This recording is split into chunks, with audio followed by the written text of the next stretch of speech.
तो आपको बता दें कि आधी रात को गिरफ्तारी हुई और उसके बाद अलग अलग जगहों पर जानकारी ये है कि कई जगहों पर छापेमारी की गई है, क्योंकि कहा यह जा रहा है कि कई और लोगों की उस पूरे मामले में गिरफ्तारी हो सकती है।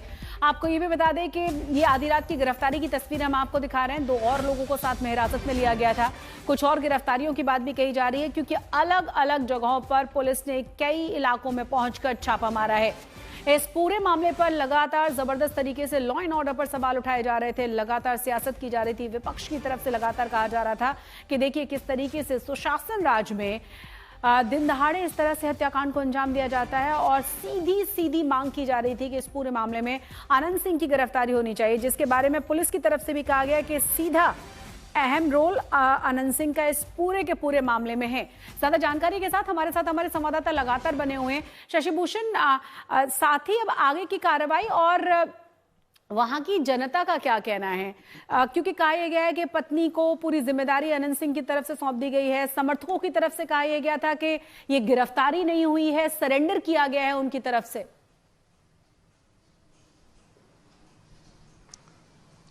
देखिए, शुरुआती खबर तो यही आई थी कि अनंत सिंह ने सरेंडर किया है। उनके समर्थक जो हैं उनसे हमारी बातचीत हो रही थी। उन्होंने कहा कि चूंकि अनंत सिंह को वहाँ के उनके समर्थक जो हैं वो विधायक जी ही बोलते हैं, भले वो अभी पूर्व विधायक हैं। उनका ये कहना था कि अनंत सिंह ने सरेंडर किया है। लेकिन एक बात बहुत तकनीकी हो जाती है शशि, कि अगर आप पुलिस के पास खुद जाते हैं तो आप सरेंडर करते हैं, और पुलिस आप तक आती है तो वो पुलिस अरेस्टिंग ही दिखाती है, मतलब अरेस्टिंग की प्रक्रिया होती है। तो हमें थोड़ा समय लगा, लेकिन हमने संपर्क शशि भूषण, आप बने रहे हमारे साथ। इस वक्त हमारे साथ बिहार के director general of police Vinay Kumar जुड़ गए हैं, उनसे हम बात करेंगे। विनय जी, सबसे पहले तो मैं ये जानना चाहूंगी, 30 अक्टूबर को हत्या हुई और गिरफ्तारी होने में 3 दिन लग गए। गिरफ्तारी साक्ष्य के आधार पर होती है। गिरफ्तारी सिर्फ नामित कर देने से नहीं होती है। हम लोग अनुसंधान प्रारंभ करके साक्ष्य संकलन करते हैं, और साक्ष्य के आधार पे जब यह लगता है कि आरोपों में दम है तो उसके बाद गिरफ्तारी का निर्णय लिया जाता है। हम लोग लगातार साक्ष्य संकलन की कार्रवाई कर रहे थे। सीआईडी की टीम डीआईजी की अध्यक्षता में, एसपी उसमें सदस्य थे, डीओएसपी, फॉरेंसिक्स के कई वैज्ञानिक वहां पे कैंप कर रहे थे, और हमारी सोशल मीडिया टीम है वो भी सोशल मीडिया से बहुत सारे जो टिप्स विजुअल्स उपलब्ध थे उनका अवलोकन कर रही थी, बयान लोगों का ले रही थी। पोस्टमार्टम का इंतजार कर रहे थे हम लोग, क्योंकि पोस्टमार्टम नेक्स्ट डे, उसी दिन पोस्टमार्टम नहीं हुआ, नेक्स्ट डे इवनिंग में पोस्टमार्टम हुआ है। फिर पोस्टमार्टम का हम लोग इंतजार कर रहे थे कि जो मृतक के बदन पे जो जख्म है वो किस प्रकार के हैं, किस प्रकार से कारित हो सकते हैं, किस कारण से इनकी मृत्यु हुई। पोस्टमार्टम रिपोर्ट भी प्राप्त हुआ है। उसके बाद से हम लोगों ने इन सभी परिप्रेक्ष्यों को ध्यान में रखते हुए निर्णय लिया है, और चुनाव आयोग के द्वारा भी इस घटना पर पैनी नजर रखी जा रही थी। आपने देखा होगा कि चुनाव आयोग के निर्देश पर एक डीवाईएसपी जिनके काल क्षेत्र में घटना घटित हुई है जी, करने का निर्देश दिया, उनको निलंबित किया गया है। बगल या जी जी, ये जो गिरफ्तारी हुई है, आधी रात को गिरफ्तारी हुई है, एसएसपी खुद वहां पर मौजूद थे। पूरा का पूरा एक्शन प्लान क्या था? मतलब कई सारे सवाल उठाए जा रहे हैं, कहा जा रहा है कि शायद लॉ एंड ऑर्डर को बनाए रखने के लिए इस तरह से गिरफ्तारी की गई है। समर्थक कह ये रहे हैं कि नहीं, गिरफ्तारी नहीं हुई है, सरेंडर किया गया है। नहीं, गिरफ्तारी की गई है। सीनियर एसपी पटना स्वयं गए थे वहां पे, बेरना स्थित उनके आवास पे, वहां से ये गिरफ्तार किए गए हैं 2 सहयोगियों के आधार पे। और चूंकि ये नामित थे, और जो झड़प प्रारंभ हुई है घटना स्थल पे, उसमें आमने सामने से 2 गाड़ियां दिख रही हैं विजुअल में भी, और वहीं से झड़प प्रारंभ हुआ है। उसके बाद जो वहां पर जो दोनों पार्टियों के समर्थक है वो एक दूसरे से उलझ जाते हैं, स्टोन पेल्टिंग वगैरह दिख रहा है। जो मृतक हैं वो भी काफी बुजुर्ग हैं, 75 इयर्स के हैं। इनका भी पूर्व आपराधिक इतिहास रहा है, लंबा आपराधिक इतिहास रहा है मृतक का भी। और मृतक स्वयं गंजी और धोती पहने हुए दिख रहे हैं विजुअल्स में, और वो भी काफी स्टोन पेल्टिंग में नेतृत्व कर रहे हैं। तो यह संभावना है कि मृतक जो है वो किसी न किसी प्रकार से इस वाहन की चपेट में आ गए हैं। अब ये वाहन जानबूझ करके इनके ऊपर चढ़ाया गया है, हत्या की नीयत से चढ़ाया गया है या क्या है, इन सभी अनुसंधान का विषय है। तो इन सभी परिप्रेक्ष्यों को, आयामों को ध्यान में रखते हुए गिरफ्तारी का निर्णय लिया गया है, क्योंकि ये नामित अभियुक्त है, FIR नेम्ड एक्यूज्ड है। घटनास्थल पर इनकी उपस्थिति जी। अब जिस समय घटना हुई है वो घटना की बारीकियों को अनुसंधान के क्रम में उद्घाटित किया जाएगा, उसको स्थापित किया जाएगा। लेकिन घटनास्थल के इर्द गिर्द, घटनास्थल पर इनकी उपस्थिति थी, नामित अभियुक्त है और ये इनके नेतृत्व में ही पूरा कन्वॉय चल रहा था जी। इसलिए इनकी गिरफ्तारी की गई है और अन्य अभियुक्तों की भी गिरफ्तारी के लिए प्रयास किए जा रहे हैं जो इस केस में नामित है। और नामित के अलावे भी यदि किसी की भूमिका आएगी उनको भी गिरफ्तार किया जाएगा। जो अन्य कांड दर्ज हुए हैं उसमें भी 80 से अधिक लोगों की गिरफ्तारियां हुई है।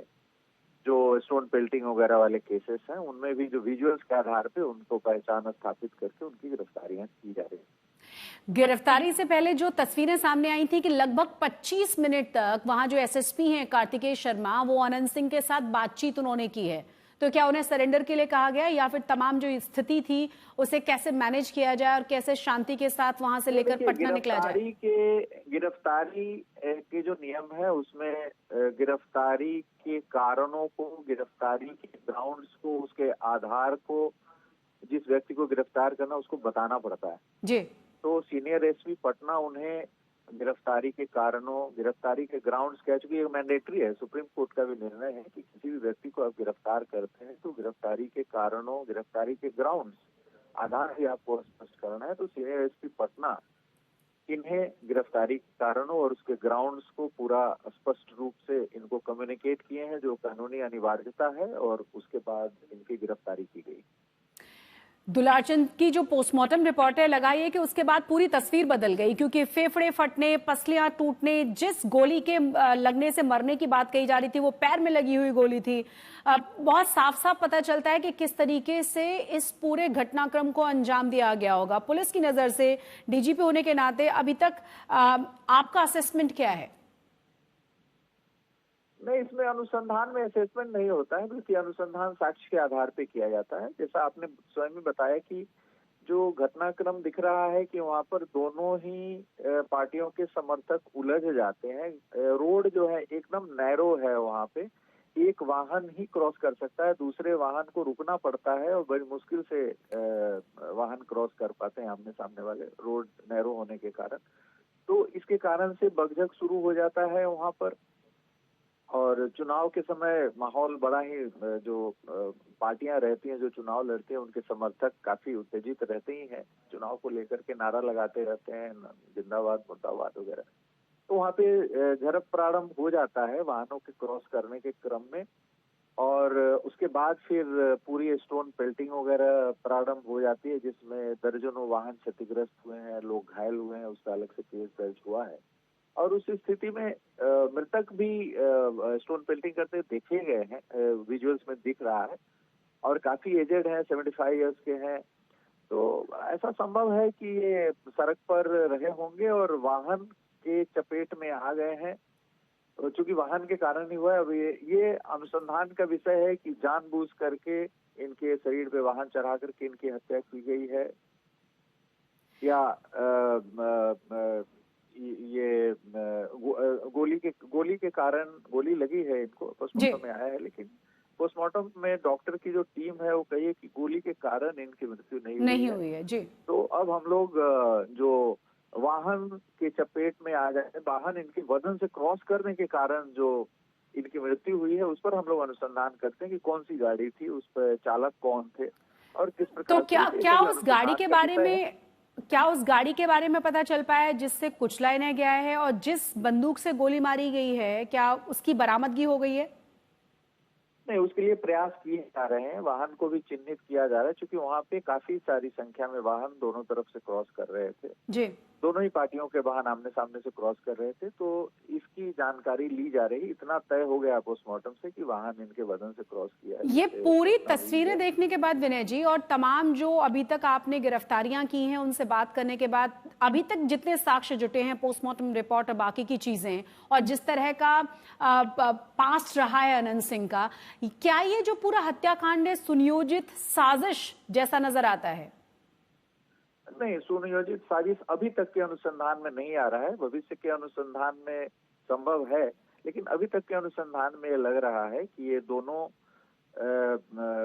उम्मीदवारों के समर्थक आमने सामने क्रॉस कर रहे हैं। सड़क एकदम नैरो था, जिसमें वाहन को आगे निकालने के लिए झड़प प्रारंभ हो जाता है। वो झड़प अंततः जो गांव है वो मृतक का ही गांव था। मृतक के गांव में ही ये घटना हुई है।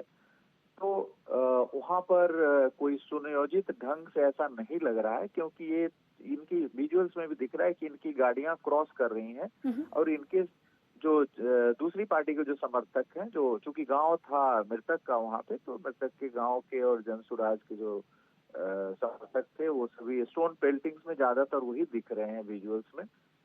तो ये सुनियोजित नहीं लग रहा है, बल्कि स्पर ऑफ द मोमेंट में दोनों पार्टियों के, दोनों उम्मीदवारों के समर्थकों के द्वारा जो झड़प प्रारंभ हुआ है वो अल्टीमेटली इनकी हत्या में परिणत हुआ है। हत्या में जो वाहन चढ़ने से इनकी हत्या हुई है, वाहन कौन चला रहे थे, कौन से वाहन थे, क्योंकि एक वाहन वहां पे था नहीं, दर्जनों वाहन थे।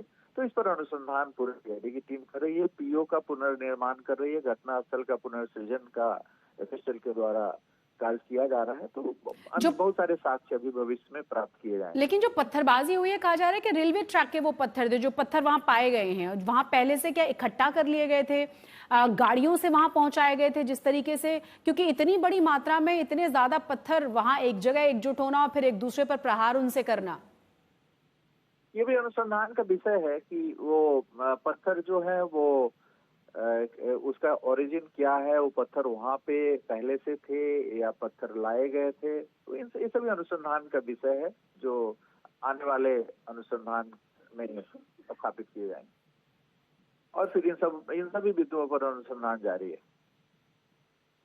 जी, बहुत बहुत शुक्रिया हमसे बात करने के लिए Vinay Kumar ji, director general of police Bihar, जिनका कहना है कि तमाम जांचें जारी हैं, गिरफ्तारी हो गई है, रात को गिरफ्तारी हुई है। और जिस 25 मिनट कार्तिकेय शर्मा जो कि वहां के एसएसपी हैं, बातचीत की बात चल रही है, उन्होंने कहा कि ये ग्राउंड समझाना होता है जिसकी गिरफ्तारी हो रही है। साथ ही आपको यह भी बता दें कि 2 और लोगों को कल हिरासत में लिया गया है, कुछ और लोगों की गिरफ्तारियां हो सकती हैं, क्योंकि रात भर पुलिस की तरफ से अलग अलग जगहों पर छापेमारी हुई है, अलग अलग लोगों से अलग अलग तमाम जो साक्ष्य उन्हें जुटाया जा रहा है। गाड़ी चढ़ने से मौत हुई है, गाड़ी साजिशन चढ़ाई गई है, या फिर जो जिस तरह से दोनों ही तरफ से एक दूसरे पर हमले किए जा रहे थे उसमें ही एक घटना हुई है। इन तमाम अलग अलग तथ्यों की जांच जारी है। हालांकि अभी तक गाड़ी किसने चढ़ाई, चला कौन रहा था, गाड़ी कौन सी थी, इसके बारे में जानकारी या इसकी बरामदगी पुलिस ने नहीं की, और जो गोली चलाई गई है उस बंदूक को भी पुलिस ने अभी बरामद नहीं किया है, क्योंकि अभी तमाम जो जांचें हैं अलग अलग जगहों पर वो जारी हैं। लेकिन इसमें मुख्य महत्वपूर्ण गिरफ्तारी रात को जरूर की गई है। आधी रात को अनंत सिंह को गिरफ्तार कर लिया गया है, पटना ले जाया गया है। और आपको यह भी बता दें, लगातार विपक्ष की तरफ से सवाल पूछे जा रहे थे कि जिस सुशासन की बात बार बार बीजेपी और उसकी सहयोगी दल कर रहे हैं, जेडीयू कर रही है, देखिए किस तरीके से यहां पर इस तरह से हत्याकांड को अंजाम देने के बावजूद 3 दिन तक गिरफ्तारी नहीं हुई। अनंत सिंह की गिरफ्तारी की मांग की जा रही थी। हालांकि अनंत सिंह के जो तमाम समर्थक हैं रात को भी नजर आए, बड़ा काफिला उनके साथ उस वक्त भी मौजूद था, और उनका कहना यह था कि यह गिरफ्तारी नहीं हुई है, यह सरेंडर किया गया अनंत सिंह की तरफ से। अब हम आपको कई तस्वीरें दिखा रहे हैं, देखिए किस तरीके से गिरफ्तारी की गई है। आधी रात को एसएसपी खुद वहां मौजूद थे, काफी देर तक अनंत सिंह से उन्होंने बात की, और उसके बाद इस गिरफ्तारी को किया गया है। 25 मिनट तक यहां पर एक्शन में नजर आए हैं पुलिस वाले, और बड़ी संख्या में पुलिस बल यहां पर मौजूद था गिरफ्तारी से पहले। और आपको यह भी बता दें कि पुलिस बल के साथ साथ जो समर्थक थे अनंत सिंह के, वो भी आधी रात को बड़ी संख्या में मौजूद थे। फिर एक गाड़ियों का काफिला हम आपको दिखा रहे हैं, जब पुलिस यहां से लेकर निकली है तो काफिला अनंत सिंह के साथ चला है। और आपको यह भी बता दें कि आज उन्हें मजिस्ट्रेट के सामने पेश किया जाना है। मोकामा की राजनीति में जबरदस्त तरीके का तूफान है, हलचल है, बहुत सारे सवाल हैं लोगों के बीच में। और अब जो तस्वीरें रह रहकर सामने आ रही हैं, दिखा रहे हैं हम आपको, देखिए किस तरह से पत्थरबाजी लगातार तब चल रही थी जिस वक्त इस पूरे हत्याकांड को अंजाम दिया। हर एंगल से पुलिस की जांच अब इस पूरे इसलिए कोई अगर ये जंगली बिहार को वासियों को कह रहे हैं, बिहारियों को गाली दे रहे हैं, सूद और ब्याज के साथ बदला लिया जाएगा। 20 वर्षों से क्या किया? ये कौन सा राज है? अपराधी राज कायम करने वाले और महाजंगल राज स्थापित करने वाले जंगल राज का कैसेट बजा रहे हैं। तेजस्वी यादव ने कहा है कि इन लोगों को बिहार से कोई मतलब नहीं है, ये लोग सिर्फ अपने व्यक्तिगत लाभ के लिए। ये लोग पानी के बुलबुले की तरह हैं। 14 नवंबर के बाद सब फिर ये तो ठहरे परदेसी, साथ क्या निभाएंगे। 14 नवंबर को रात वाली गाड़ी पकड़कर वापस चले जाएंगे। ये बिहार। तो सुना आपने, आरोप प्रत्यारोप का दौर लगातार जारी है क्योंकि इलेक्शन है और जिस तरीके से इस हत्याकांड को अंजाम दिया गया है, जिस तरह से तस्वीरें सामने आई हैं, राजनीति और ज्यादा गर्मा गई है। आधी रात को गिरफ्तारी की गई है क्योंकि विपक्ष की तरफ से लगातार सवाल उठाए जा रहे थे। हत्या के वक्त अनंत सिंह मौजूद थे, ये एसएसपी कार्तिकेय शर्मा की तरफ से कहा गया है। अनंत सहित साथ ही 3 और लोगों की भी इस पूरे मामले में गिरफ्तारी हुई है और बाकी के आरोपियों की गिरफ्तारी के लिए लगातार अलग अलग जगहों पर छापेमारी जारी है क्योंकि कहा यह गया है कुछ और भी गिरफ्तारियां हो सकती हैं। रात भर बिहार पुलिस की तरफ से अलग अलग जगहों पर छापेमारी की गई है।